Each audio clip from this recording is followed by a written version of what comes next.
Good rising, brethren. This is Big Judah coming to you guys in California.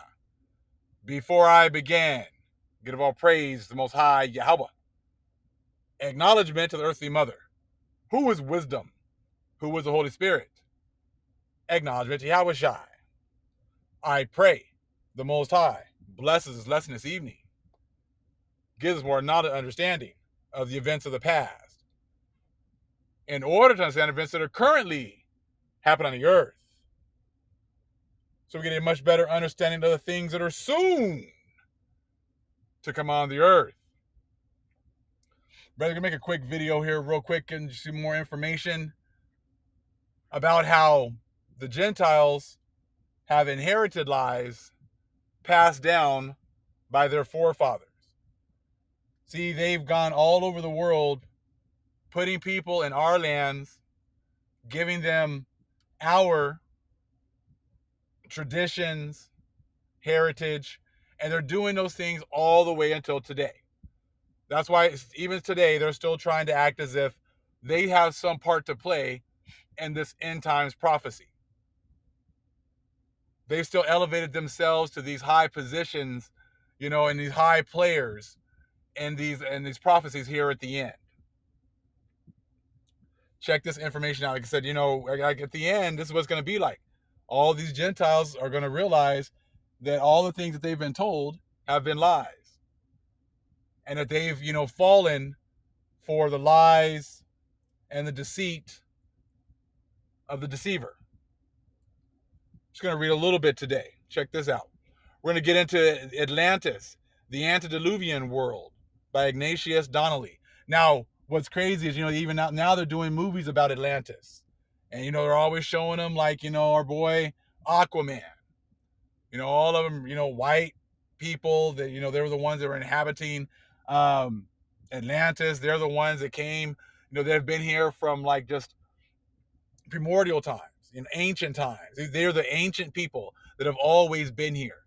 But see, when you get information, you start sharing it about the truth, then it's it's not about skin color. Skin color doesn't matter. Yes, it does. Yes, it does. Because see, then when they presented themselves in these high positions, they say things and you just take it as the gospel truth. And you try to make other people have to, debunk the things they're saying when they never proved what they were saying in the first place. And that's why you have so many people that are asleep at this time, because it's a huge pill to swallow that everything you've been taught has been a lie. Check this part out. You don't even need that much, but we're going to read a little bit right now. But before we read this part, I want you guys to see this. To wit, the definition of to wit, a phrase meaning the following comes to mind. Okay? Because you're going to see that right now. So you got to know that to wit means the following comes to mind. Okay? They're going to talk about what the ancient people look like. And like I said, that's why you got these books about, Atlantis and Mu and this information that they want to act like, oh, this is all just fairy tales. But it's funny how, if supposedly this information is not true, it's fake, it's fairy tales, how many of the religions follow the exact same practices from the lands of Mu and the lands of Atlantis?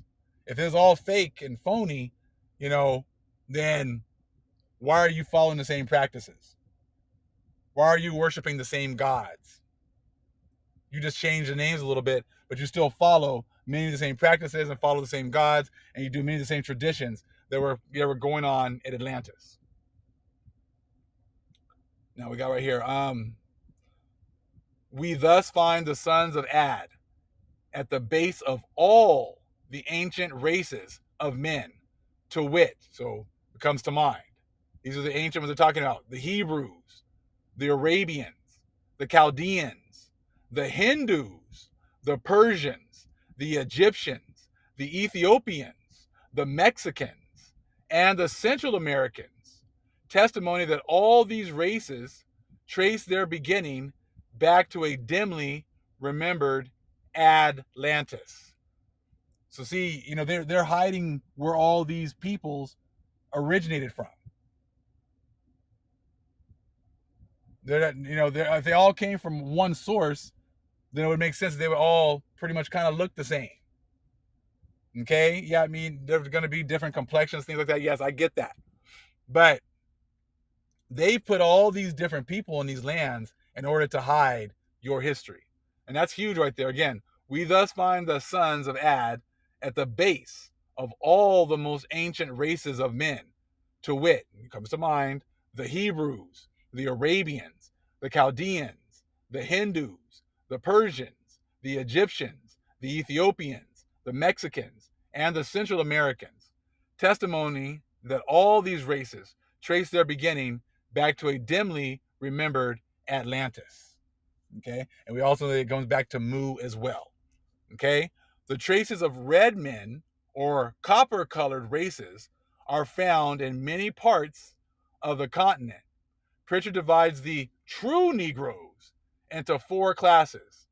His second class is thus described. Now remember, they try to pick his seam as, hey, all of you Negroes all came from Africa. You all came from one landmass. They're letting you know right here that there's four groups. He put them down into four different groups already from jump already. Okay, other tribes have forms and features like the European. Their complexion is black or a deep olive. They always have to say, "Oh, well, Jesus, well, he wasn't white, but he was olive colored." Well, now they're talking about these black people, Negroes, right here. Okay, deep. When you're talking about deep olive, they're talking about black people. They're not talking about someone that's green, and we already know that. But that's what's already talked about right here. So, or a copper color, okay, approaching to black, while their hair, though often crisp and frizzled, is not in the least woolly. Now, you can sit there and just listen to all the stuff they want to break down. Doesn't matter. Such are the Bashari, Dinikel, and Hazorta, and the darkest of the Abyssinians. The complexion and hair of the Abyssinians vary very much, their complexion ranging from almost white to dark brown or black, and their hair from straight to crisp, frizzled, and almost woolly. And I mean, that's, when you have the dominant genes, you're going to be able to make or produce humans through all different colors, all different textures of hair. That's part of being, the dominant, gene pool. Okay. Now it says some of the Nubians are copper colored or black with a tinge of red.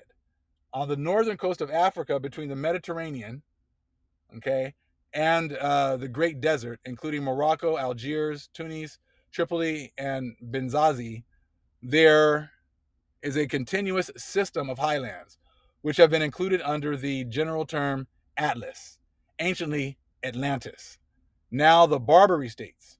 Throughout Barbary, we encounter a peculiar group of races, subdivided into many tribes of various shades. And we know about the Barbary was actually in Ireland as well. Okay? We talked about that before as well. So throughout Barbary, we encounter a peculiar group of races, subdivided into many tribes of various shades, now spread over a vast area, but which formerly had its principal and perhaps aboriginal abode along the mountain slopes of Atlas. The real name of the Berbers is Mazirg, okay, with the article prefix or suffix T, Amazirg, or Amazirg T, meaning free, dominant, or noble race. So we already know who the dominant race was back then. And they've been hiding our position this whole time.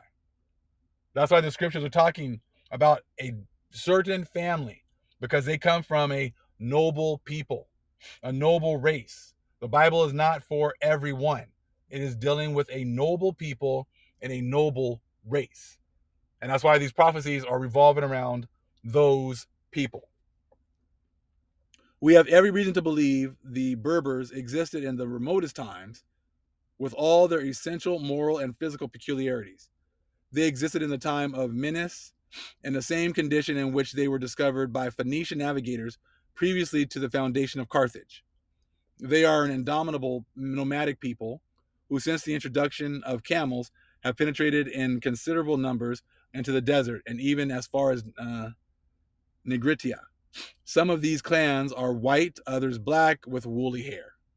Speaking of the Barbary Moors, Pritchard continues, their figure and stature are nearly the same as those of the southern Europeans, and their complexion, if darker, is only in proportion to the higher temperatures of the country.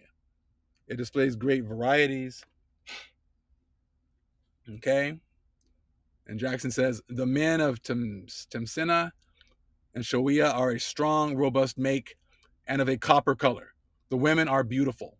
The women of Fez are fair as the Europeans, but hair and eyes always dark. Women of Mequinas are very beautiful and of red and white complexion of English women. Okay, we always know they're going to try to throw themselves in here somehow. But as you can see, the vast majority of the people we're talking about, the Aborigines, are copper colored, so-called black people, all over the place. Okay.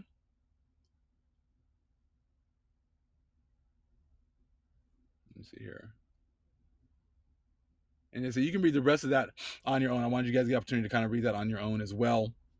But what I wanted to concentrate on right there was the part talking about we started at the beginning. We thus find the sons of Ad at the base of all the most ancient races of men, to wit, the Hebrews, the Arabians, the Chaldeans, the Hindoos, the Persians, the Egyptians, the Ethiopians, the Mexicans, and the Central Americans. Okay, testimony that all these races trace their beginning back to a dimly remembered Atlantis.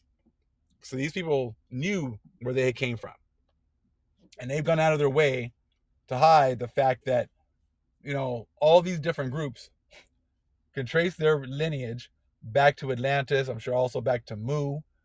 Okay, and as you can see, they've all been all been Confederate and hiding that, making it so that knowledge of Israel shall be no more.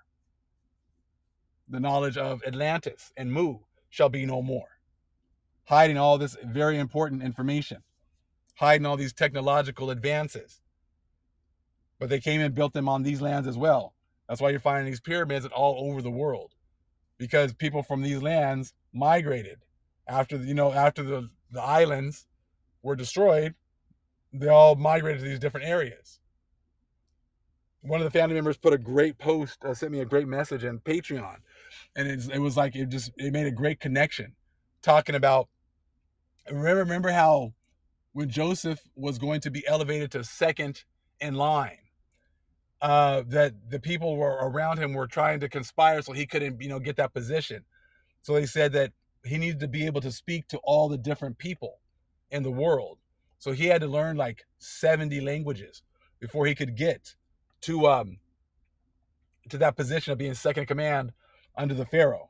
And then an angel came and taught Joseph 70 languages, like in a couple nights or a night, something like that. And that goes back to the 70 shepherds, all of them getting their opportunity to work together to destroy our people. And you got, and all of them had their opportunity. So you can just imagine, after coming to the end of the times of the 70 shepherds and them all having their opportunity to have us in captivity, how absolutely screwed up everything would be here at the end. If they've had 70 different groups have their opportunity to have us in captivity, and they've all been working to hide all this information, just imagine how backwards everything is right now. Hence why at the end the Most High said that we're going to become his children again and relearn everything. And the Gentiles are going to admit that their fathers have inherited lies 70 times, because that's been all part of this whole Psalms 83 conglomerate, to hide our information, have us in captivity, have us not know who we are, elevate themselves into these positions. They're the original Atlanteans. They're the original children of Mu. They're the original this. They're the original that. You guys only came from Africa. You don't have a history. Your history started with slavery. Now it should all start to make a lot of sense. So as the Most High brings more and more knowledge and understanding, you're going to see this scene here playing out by the other nations more and more each day. All praise is the Most High Yahweh. Acknowledgement to the earthly mother. Who was wisdom? Who was the Holy Spirit? Acknowledgement to Yahweh Shai. Shalom.